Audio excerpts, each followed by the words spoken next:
চাকরিহারা শিক্ষকদের জন্য স্পষ্ট কথা। মুখ্যমন্ত্রী বললেন, স্কুলে যান, নিশ্চিন্তে ক্লাস করান, মাইনে পাবেন।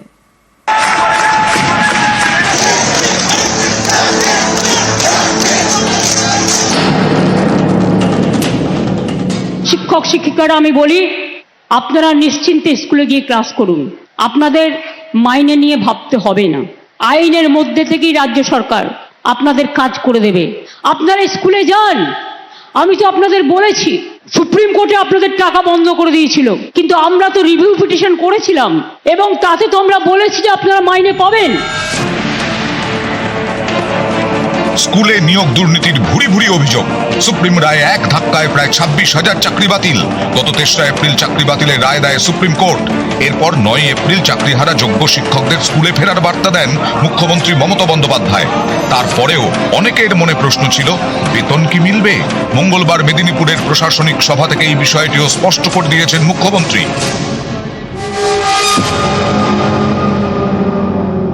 শিক্ষক শিক্ষিকারা আমি বলি, আপনারা নিশ্চিন্তে স্কুলে গিয়ে ক্লাস করুন।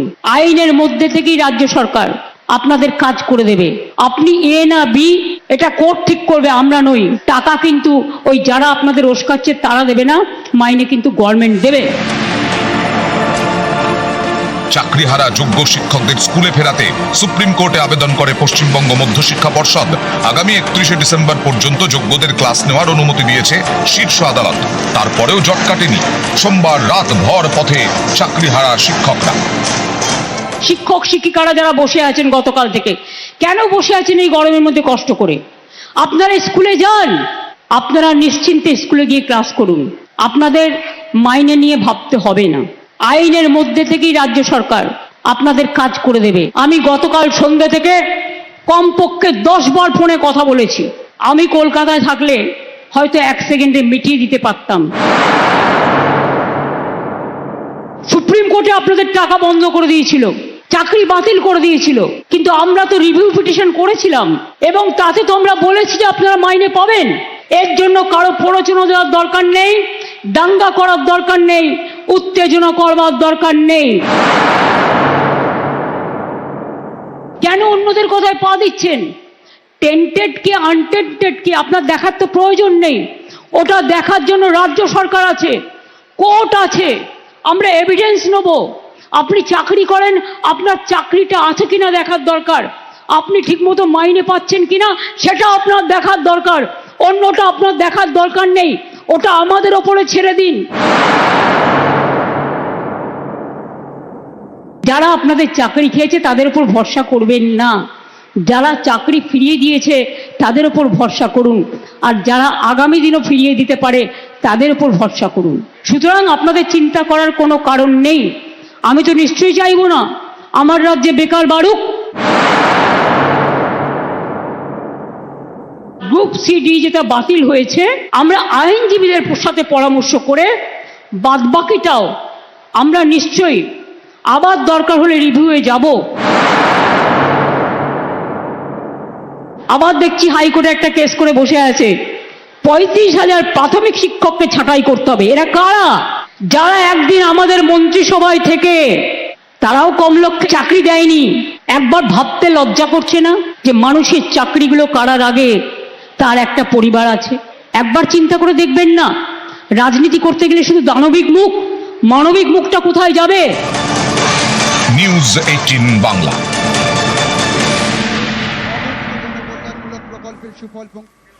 বীরভূমে তৃণমূলের কোর কমিটির বৈঠক, আর এই বৈঠক নিয়েই ধন্দ। এক এক নেতার এক এক কথা, যার জেরে হাওয়া গরম। বীরভূমে তৃণমূলের কোর কমিটি গত মার্চে শেষবার বৈঠক হয়। তারপর এই কোর কমিটির বৈঠক নিয়ে ধন্দ, নানা নেতার নানা মত। আমাদের গত কোর কমিটি মিটিংয়ে একটা সিদ্ধান্ত হয়েছিল, মানে সাংবাদিকদের প্রশ্নের উত্তরে বলেও দিয়েছিলাম যে আগামী 19শে এপ্রিল আমাদের কোর কমিটি বৈঠক হবে। বিকাশকে ফোন করি যে আজকে কি মিটিং ডাকা হয়েছে, তো বিকাশ তার অসহায়তার কথা বলল, অর্থাৎ সে মিটিং রাখতে পারেনি। কোর কমিটির মানে সিদ্ধান্ত মমতা বন্দ্যোপাধ্যায় থেকে বিষয়টা জানা। কোর কমিটি মিটিংয়ে কিন্তু সেদিন সেই আলোচনায় কিন্তু কোর কমিটি যে ওই ডেটই ফিক্সড হবে তা নয়, কোর কমিটির চেয়ারপারসন হচ্ছেন অনুব্রত মণ্ডল, জেলা সভাপতি উনি সেদিন অ্যাভেলেবেল থাকবেন কিনা তার উপরেই কিন্তু মিটিংটা ডাকা হবে।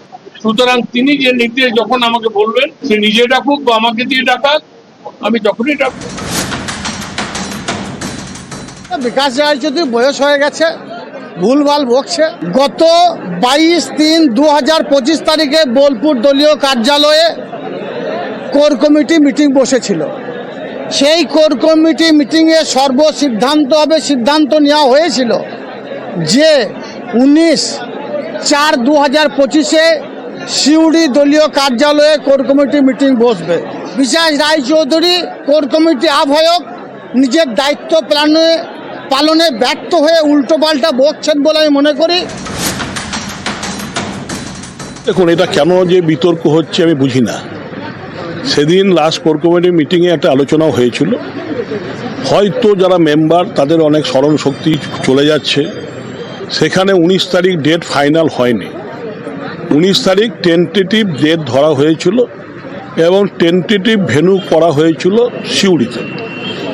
এবার চেয়ারম্যানের হয়তো সময়ের অভাব, যারা কনভেনারের সময় অভাব হয়নি, তার জন্য পরে হবে। নিউজ 18 বাংলা।